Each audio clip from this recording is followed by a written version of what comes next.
HTML tags को यहाँ पर डिस्कस करने वाले हैं, जिनका प्रयोग हम लोग अपने डॉक्यूमेंट में करते हैं और बड़े पैमाने पर करते हैं। कहीं कहीं जहाँ भी ज़रूरत पड़ती है हम यहाँ पर उसका यूज़ कर लेते हैं।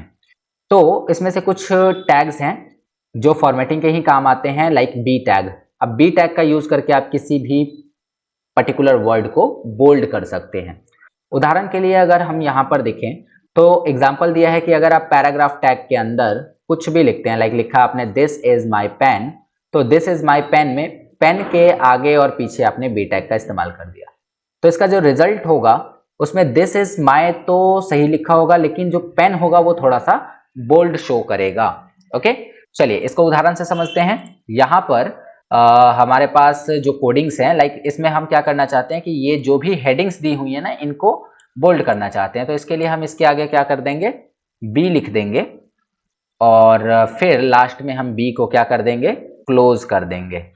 तो जहां से जहां तक हमने बी टैग को ओपन रखा है उतने दूर की चीजें जो होंगी वो बोल्ड हो जाएंगी। ठीक है, सेव करते हैं, ब्राउजर में चलते हैं एंड देन रन करते हैं। तो आप देखें कि यहाँ पर जो भी हमने लिखा था वो चीजें क्या हो चुकी हैं, बोल्ड हो चुकी हैं। यहाँ पर आप देख सकते हैं कि ये बोल्ड हो चुका है।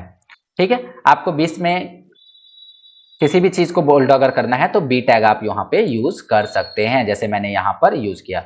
सपोज करिए कि मैंने इस बी को यहाँ बंद ना करके मैंने वर्ड के बाद यहाँ पर बंद कर दिया बी को, तो इससे क्या होगा कि जो चीजें बी के भीतर हैं वो बोल्ड होंगी और जो उसके बाहर है वो बोल्ड नहीं होंगी।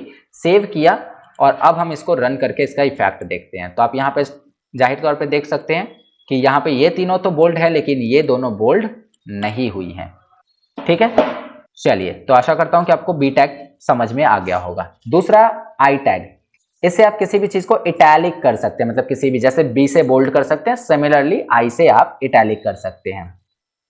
और उसी प्रकार से यू टैग है, इससे अंडरलाइन किया जा सकता है। चलिए दोनों टैग को हम लोग एग्जाम्पल के माध्यम से समझते हैं। अब मान लीजिए कि यहां पर आपने बी टैग दिया, ठीक है, मैं बी टैग को यहां से इसकी जगह पे कर दे रहा हूं लास्ट में जहां पे था पहले से।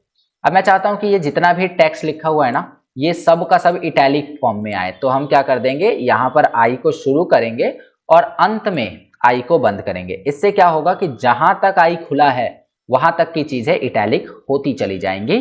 चलिए इसको सेव करिए और फिर ब्राउजर में जाकर आप इसका रिजल्ट चेक करिए। आप देखेंगे कि यहाँ पर जो टेक्स्ट है वो थोड़ी सी तिरछा हो चुका है, यानी कि इटैलिक हो चुका है।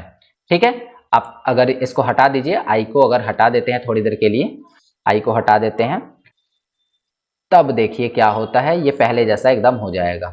ठीक है, और अगर आप आई को लगा देते हैं यहाँ पर, सॉरी, आई को आप लगाकर सेव करके और फिर ब्राउजर में इसको चेक करते हैं, तो आप यहाँ ध्यान दीजिएगा कि जो भी टेक्स्ट है वो थोड़े से तिरछे हो गए, इटैलिक हो गए। ओके, अब हम चाहते हैं कि ये जो नेम, विंडोज, वर्ड, एक्सेल जो भी लिखा है ये अंडरलाइन भी हो। तो अंडरलाइन भी हो, इसके लिए हम बी के साथ साथ इसमें क्या जोड़ेंगे, यू टैग भी हम जोड़ेंगे।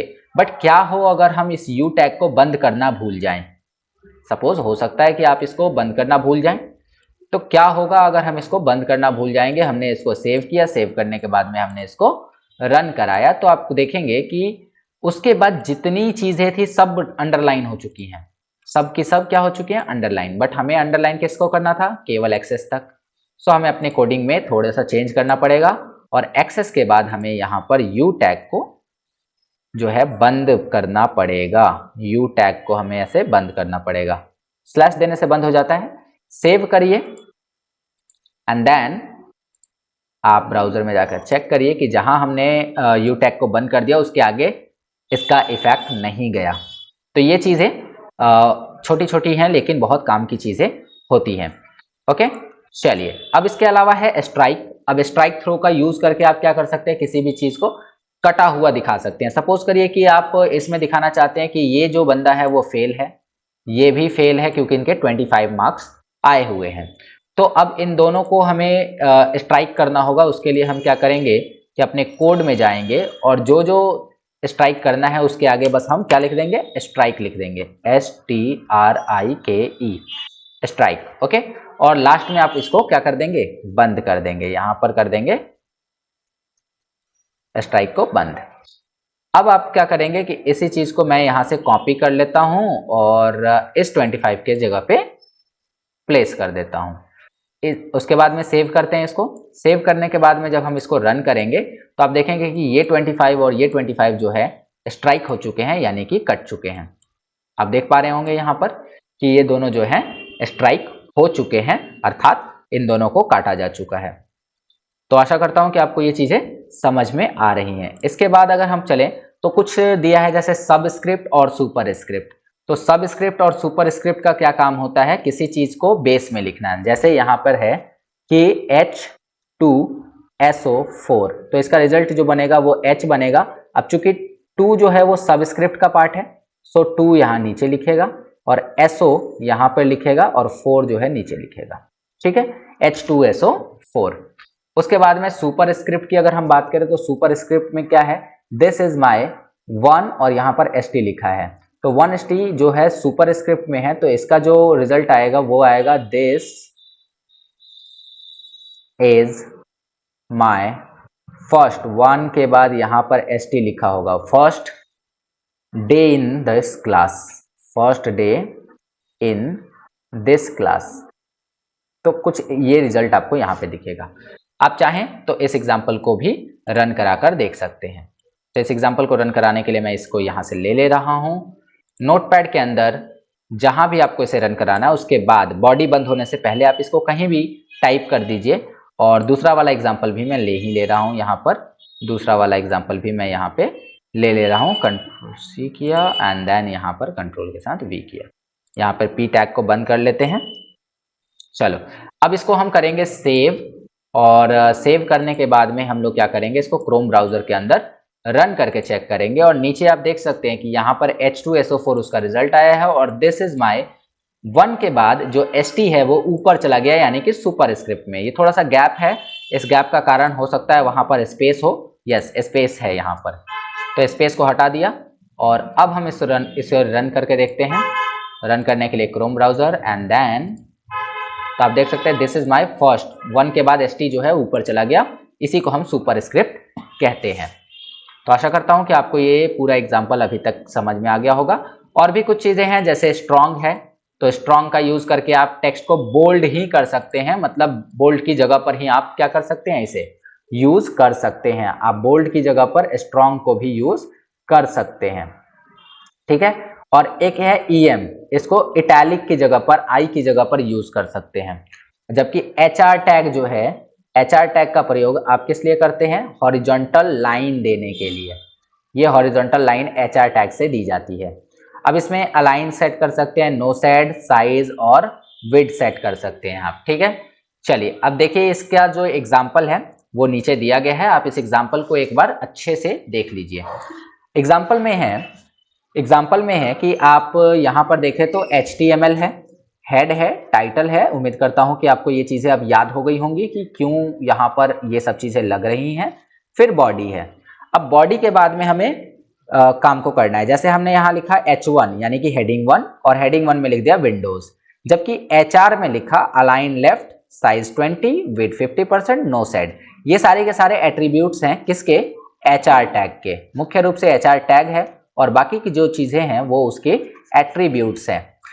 तो हमने यहाँ पर क्या कोडिंग करी है, हमने यहाँ पर जो कोड की है उस कोड में लिखा गया है कि आपको एक हॉरिजॉन्टल रो देना है जो कि लेफ्ट साइड में अलाइन हो, उसकी साइज 20 होनी चाहिए, विड्थ जो होनी चाहिए 50%, और उसमें नो सेड यानी कि उसके अंदर थोड़ा सा डार्क कलर आना चाहिए। ये चीजें हैं। ठीक है, फिर उसके बाद में यहाँ से P टैग लगाया गया, इसका मतलब नया पैराग्राफ चालू होगा। D टैग लगाया गया, मतलब चीजें बोल्ड होंगी। U टैग लगाया गया, मतलब अंडरलाइन होगा। किसको करना है, MS विंडोज 10 को। और फिर ये चीजों को बंद कर दिया गया है। ये एक ऑपरेटिंग सिस्टम है, मतलब ऐसे एक पैराग्राफ लिख दिया। फिर उसी तरह से H2 और नीचे आप देख सकते हैं स्ट्रॉन्ग का यूज किया गया है। फिर यहाँ स्ट्रॉन्ग को बंद कर दिया गया है। तो जो भी चीजें थी वो यहाँ पर लिख दी गई हैं। आप एज इट इज इसको उतारो और ये देखिए उसका रिजल्ट क्या आ रहा है। आप रिजल्ट को अगर देखेंगे तो आप पाएंगे कि यहाँ पर विंडोज लिखा हुआ है जो कि हेडिंग 1 में है, और ये है HR। ये जो हमने HR की कोडिंग की थी जिसका वेट हमने 50% रखा था, तो आप देख सकते हैं कि ये पेज के केवल आधे में आया है। अलाइन लेफ्ट रखा था, इसका मतलब ये लेफ्ट वाले हिस्से में है। साथ ही साथ साइज 20 रखा था, इसका मतलब इसका जो साइज है, हाइट है, वो 20 है। जबकि नो साइड की वजह से ये थोड़ा ग्रे कलर का दिखाई दे रहा है। ठीक है, उसके बाद जैसे जैसे चीजें लिखी हुई है वैसे यहाँ पे भी शो कर रहा है। तो उम्मीद करता हूं कि आपको ये चीजें दिख रही होंगी। ठीक है, चलिए, तो ये सारी चीजें तो हो गई। आप इसको एक बार क्या कर सकते हैं कि रन कराकर देख सकते हैं। रन कराने के लिए सिंपली आपको इस चीज को अपने नोटपैड में या जो भी टेक्स्ट एडिटर आप यूज कर रहे हैं उसके अंदर लिख देना है। और लिखने के बाद आपको क्या करना है, जैसे मैं यहाँ पे इसको यहाँ पे लिख दिया मैंने, और लिखने के बाद आपको इसे सेव करना है। सेव करने के बाद आप जाइए गूगल क्रोम ब्राउजर में और आप इसे रन करके देख सकते हैं। ठीक है, तो आप यहाँ पर देख सकते हैं कि जैसा रिजल्ट आपको बुक में दिखाया गया है सेम वही रिजल्ट आपको यहाँ पर भी शो हो रहा होगा। ओके, तो आप अपने रिजल्ट को अपने बुक के रिजल्ट से मैच करा सकते हैं कि आपका रिजल्ट और बुक का रिजल्ट सेम आ रहा है या नहीं आ रहा है। चलिए, तो आशा करता हूं कि आपको ये एग्जाम्पल भी अच्छे से समझ में आ गया होगा।